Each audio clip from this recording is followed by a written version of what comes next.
Comment identifier qui on est réellement? Bonjour, bonsoir. Pour s'identifier afin de passer à des rites initiatiques spirituels ou à des rites d'activation spirituelle, il faut plusieurs études minutieuses.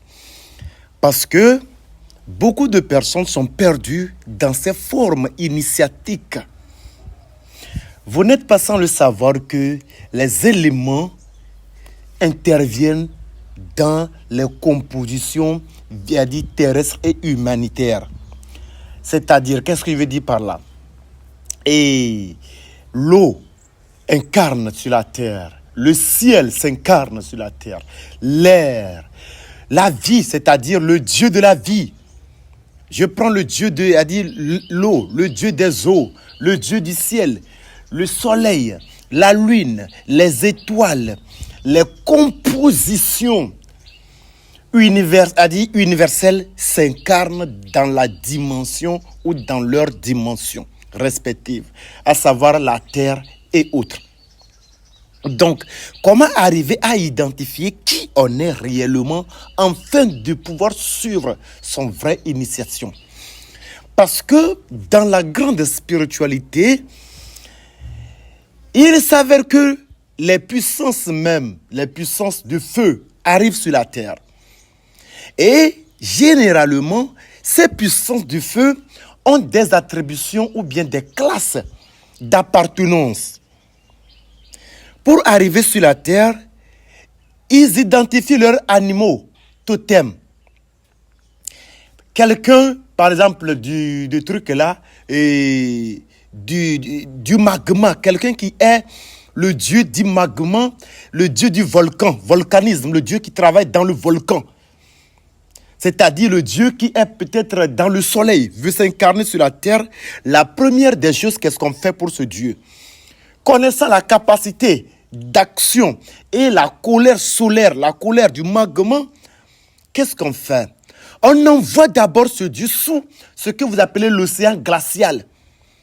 Et on superpose des couches sur ce Dieu. Et je vous rappelle aussi que c'est ça qui cause des fois certaines maladies de vibration. C'est-à-dire la personne vibre de façon bizarre, mais la personne vibre, les bras, les mains de la personne vibrent parce que la personne n'a pas reçu l'initiation de la réactivation.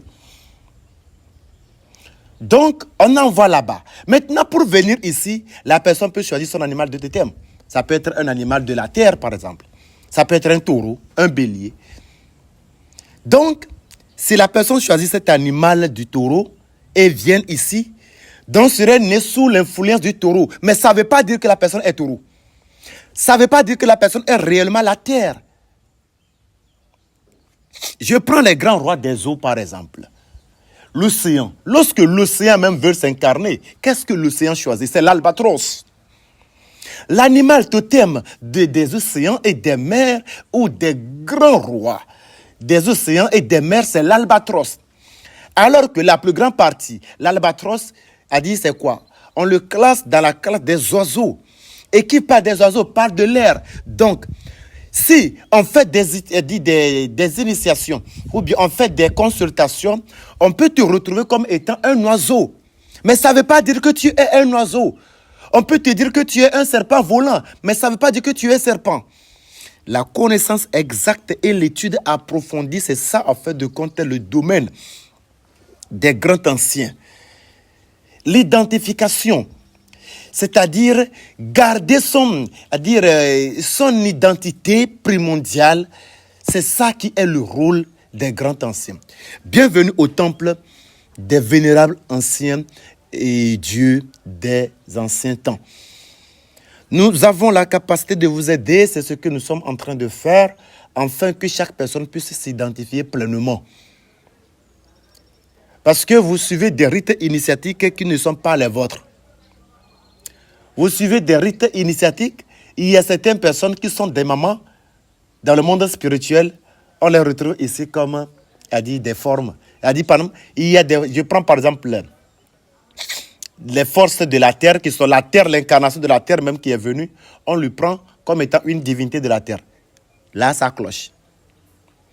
Je prends les forces, l'eau par exemple, une rivière qui s'incarne, ou bien, comment appelle-t-on,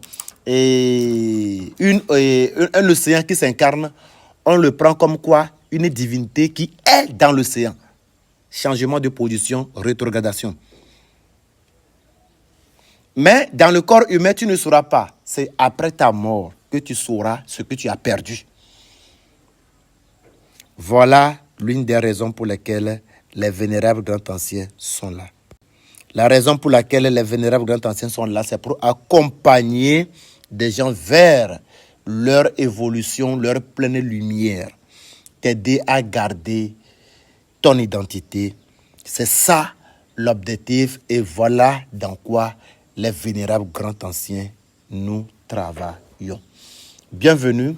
Si vous voulez nous contacter, allez sur notre page et prenez nos numéros, rentrez en contact avec nous.